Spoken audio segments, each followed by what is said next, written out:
안녕하세요. 저는 올해 68살 된 김철수입니다. 저는 평생 은행에서 일했습니다. 지방 중소도시 출신으로 대학 졸업 후 지역은행에 입사해 33년간 근무하다 은퇴했죠. 아들 둘을 키웠는데 두 아이 모두 좋은 대학에 보내고 싶었습니다. 당시만 해도 자식 교육에 올인하는 게 부모의 도리라고 생각했거든요. 지금 와서 생각해보면 그때 제가 너무 욕심을 부렸던 것 같습니다. 우리 큰아들은 의대에 보내고 작은 아들은 미국 유학을 보냈으니까요. 두 아들 모두 지금은 자리 잡고 잘 살고 있습니다. 큰아들은 서울에서 개원이로 일하고 있고 작은 아들은 미국 IT 회사에 취직해 그쪽에서 가정을 꾸렸죠. 겉으로 보기엔 부모 노릇을 잘한 것 같지만 이제 와서 후회가 밀려옵니다. 왜냐하면 자식들 교육비로 재산을 거의 다 써버린 탓에 노후 준비를 제대로 하지 못했거든요. 제 인생을 돌아보면 지방은행에서 차장까지 올라가며 평범하게 살았습니다. 월급은 많지 않았지만 안정적이었고 아내도 초등학교 교사로 일했기에 맞벌이를 했습니다.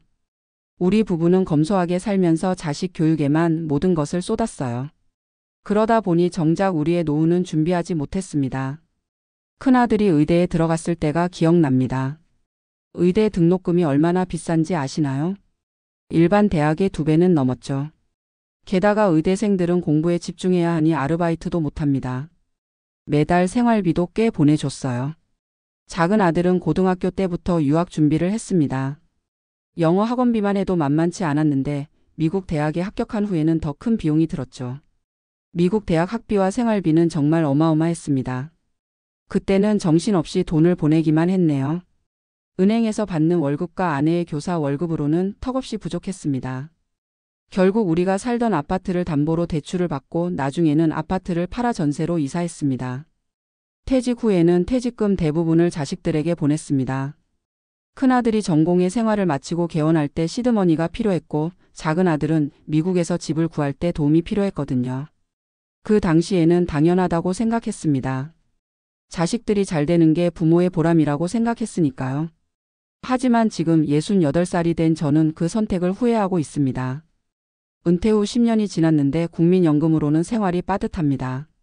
제가 받는 국민연금은 월 115만 원 정도고 아내는 교직원 연금으로 월 260만 원을 받습니다. 둘을 합치면 375만 원으로 나쁘지 않다고 생각할 수 있지만 문제는 지금이 아닙니다. 문제는 앞으로 10년, 20년 후의 삶입니다. 노인이 되면 의료비가 많이 듭니다. 저는 고혈압과 당뇨가 있어 매달 약값으로 8만 원 정도가 들어갑니다.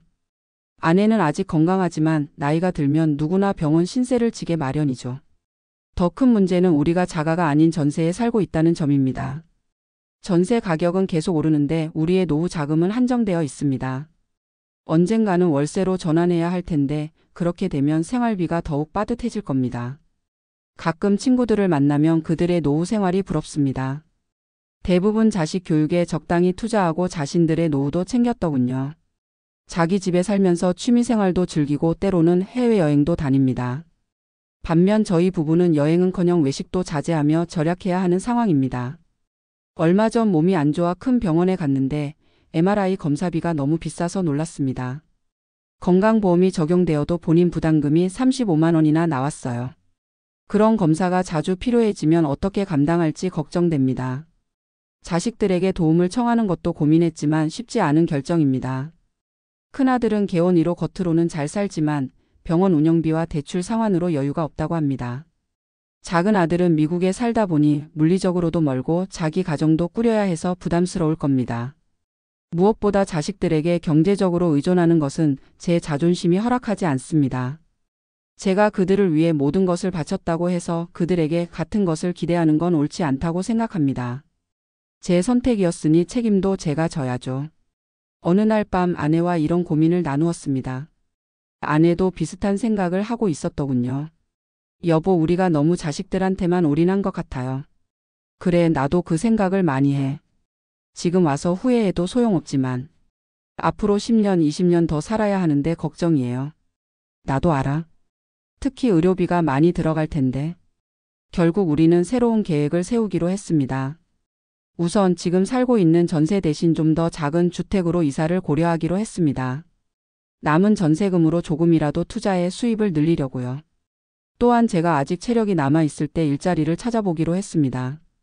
은행에서 일했던 경험을 살려 파트타임으로 일할 수 있는 곳을 알아보았습니다. 다행히 지인의 소개로 지역 신용협동조합에서 주 3일 하루 4시간씩 일할 수 있게 되었습니다.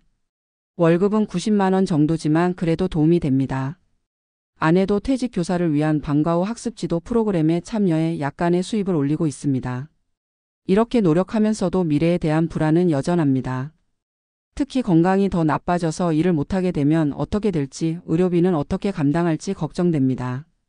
친구 중 한 명은 비슷한 상황에서 자식들과 함께 살기로 했다고 합니다. 하지만 저는 자식들에게 부담을 주고 싶지 않습니다. 그들도 각자의 삶이 있고 우리 세대와 달리 경제적 여건도 좋지 않습니다. 집값은 계속 오르고 취업은 어려워지고 자기 가정을 꾸리기도 쉽지 않은 시대가 되었으니까요. 얼마 전에는 국민건강보험공단에서 노인성 질환 관련 정보를 알아보았습니다. 장기요양보험에 대해 미리 알아두면 좋을 것 같아서요. 나중에 거동이 불편해지면 요양원에 가야 할 수도 있으니까요. 요양원 비용을 알아보니 정말 만만치 않더군요. 민간 요양원은 한 달에 200만 원 넘게 들고 국공립이라도 100만 원 이상 든다고 합니다. 두 사람이면 그 2배죠. 이런 현실을 보면 자식에게 모든 걸 바친 제 선택이 과연 옳았는지 의문이 듭니다. 물론 자식들이 잘 되어 보람은 있습니다. 하지만 노후 준비 없이 오직 자식 교육에만 올인한 것은 실수였다고 생각합니다. 균형이 필요했는데 그걸 깨닫지 못했죠. 한편으로는 자식들이 경제적으로 성공해서 부모를 모실 거라는 기대도 있었을지 모릅니다. 하지만 시대가 변했고 자식들에게 그런 부담을 주는 것도 옳지 않다고 생각합니다. 지금 젊은 세대들은 우리 때보다 더 힘든 환경에서 살고 있으니까요. 요즘 들어 많이 생각하는 것은 부모로서 자식에게 물려줄 수 있는 최고의 선물은 부담 없는 부모가 아닐까 하는 겁니다. 자식들에게 짐이 되지 않고 스스로 노후를 책임지는 부모야말로 진정한 효도가 아닐까요? 얼마 전 작은 아들이 미국에서 전화가 왔습니다. 아버지, 어머니 건강은 어떠세요? 혹시 생활하시는데 어려움은 없으신지. 아들의 걱정스러운 목소리가 들렸지만 저는 괜찮다고 말했습니다. 우리는 잘 지내고 있어. 너희 걱정하지 마. 전화를 끊고 나니 마음이 복잡했습니다. 솔직히 말하면 좋을까? 아니, 우리의 문제는 우리가 해결해야 합니다. 다음 날 아내와 함께 노인복지관에 방문했습니다. 노인들을 위한 다양한 프로그램과 지원 제도가 있다고 해서요. 거기서 기초연금에 대한 정보도 얻었습니다. 하지만 저희는 국민연금과 교직원연금을 합치면 기초연금 대상자가 되지 않더군요. 복지관에서 만난 상담사는 노인 일자리 사업에 대해서도 알려주었습니다. 65세 이상이면 신청할 수 있다고 해서 관심이 생겼습니다. 얼마 전부터는 앞으로 살 곳에 대해서도 진지하게 고민하고 있습니다. 현재 전세 계약이 내년에 만료되거든요. 전세금이 오르면 어떻게 대처해야 할지 아니면 차라리 작은 주택을 사는 게 나을지 고민됩니다. 한편으로는 요즘 인기 있다는 귀촌도 생각해 봤습니다. 시골에 가면 집값이 훨씬 저렴하고 텃밭도 가꿀 수 있잖아요. 하지만 나이 들어 의료시설과 멀어지는 건 위험할 수도 있고요. 어느 날은 TV에서 노후 자금을 위해 주택연금을 활용하는 프로그램을 봤습니다. 집을 담보로 매달 일정 금액을 받는 제도인데 우리는 자가가 없어 해당되지 않았죠. 그때 정말 우리 아파트를 팔지 말고 지켰더라면 좋았을 텐데 하는 아쉬움이 들었습니다. 한 번은 큰아들 내외가 명절에 찾아왔을 때였습니다. 손주들이 할머니 할아버지 집이 좁다며 불평했죠. 전에 살던 아파트가 넓고 좋았는데 왜 이사 왔냐고요. 그 순간 마음이 아팠습니다. 설명하자니 길고 설명 안 하자니 속상하고 며느리가 아이들을 다독이며 데려갔지만 그날 밤 잠을 이루지 못했습니다.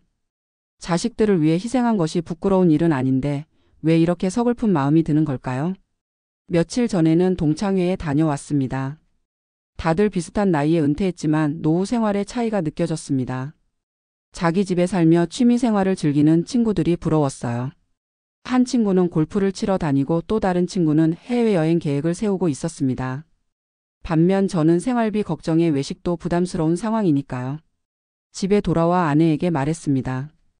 여보, 우리가 좀 더 균형 있게 살았더라면 좋았을 텐데. 아내는 잠시 생각하더니 대답했습니다. 그래도 후회하진 말아요. 우리는 그때 최선을 다했잖아요. 맞아. 그땐 그게 최선이라고 생각했으니까. 우리 아들들이 잘 되어서 다행이에요. 어떤 부모들은 그렇게 희생해도 자식이 잘 안 풀리는 경우도 많잖아요. 아내의 말에 위안을 받았지만 마음 한편에는 여전히 걱정이 자리 잡고 있었습니다. 지난 주말에는 은퇴자를 위한 재정 상담 프로그램에 참석했습니다. 거기서 만난 재정 상담사는 우리 같은 경우에 도움이 될 만한 조언을 해주었습니다. 지금부터라도 소액으로 투자를 시작해 보세요. 전세금의 일부를 안전한 채권형 펀드에 투자하는 것도 방법입니다. 그리고 건강할 때 일할 수 있는 기회를 최대한 활용하세요. 은행 경력을 살릴 수 있는 일자리가 분명 있을 겁니다. 상담 후에 아내와 진지하게 이야기를 나눴습니다. 우리의 노후 계획을 다시 세워야 했습니다. 첫째, 남은 5년간은 최대한 일을 해서 추가 수입을 올리기로 했습니다.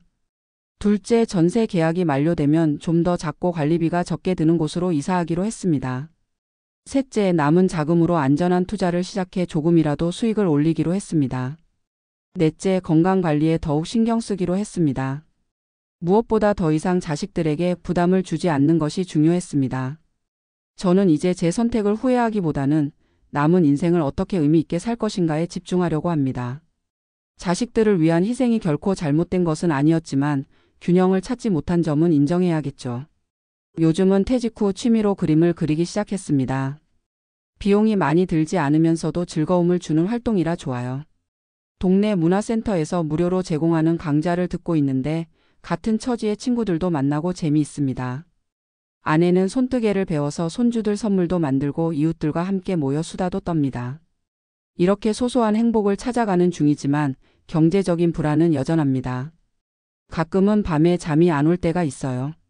앞으로 10년, 20년 후에 우리가 건강이 악화되면 어떻게 될까? 요양원 비용은 어떻게 감당할까? 이런 걱정이 밀려올 때면 가슴이 답답해집니다. 하지만 지금이라도 할 수 있는 일을 찾아 노력하려고 합니다. 지난주에는 우연히 마트에서 큰아들 가족을 만났습니다. 명절이 아니면 잘 보지 못하는데 반가웠죠. 손주가 할아버지 집에 놀러 가고 싶다고 해서 주말에 오기로 했습니다. 집에 와서 아내에게 말했더니 너무 좋아하더군요. 손주들이 오면 집이 좁아도 즐겁습니다. 그런데 손주가 물었습니다. 할아버지, 왜 우리 아빠는 큰 집에 살고 할아버지는 작은 집에 살아요? 순간 대답하기 어려웠습니다. 아이의 순수한 질문이었지만 가슴 한편이 아팠어요. 할아버지는 너희 아빠가 좋은 학교 다니도록 도와줬단다. 아, 우리 아빠가 의사 선생님이 될 수 있게요? 그렇지. 그래서 지금 아빠가 많은 사람들을 도울 수 있잖니. 손주는 그 말에 웃으며 고개를 끄덕였지만 저는 복잡한 마음이 들었습니다.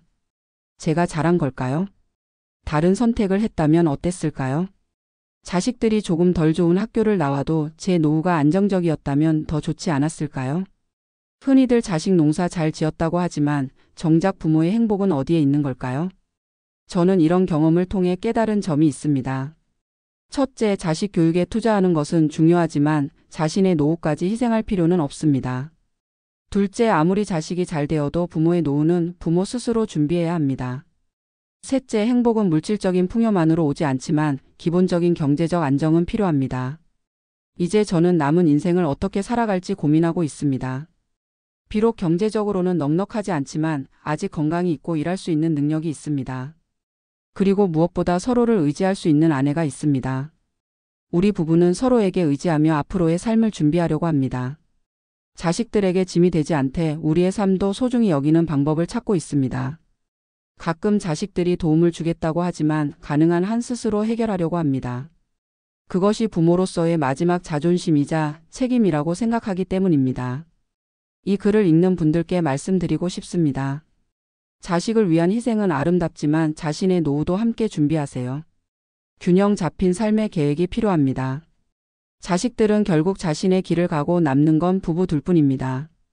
서로를 의지하며 행복한 노후를 맞이할 수 있도록 젊을 때부터 계획하세요. 제 이야기가 누군가에게 도움이 되길 바랍니다. 저는 후회하지만 여러분은 더 현명한 선택을 하시길 바랍니다.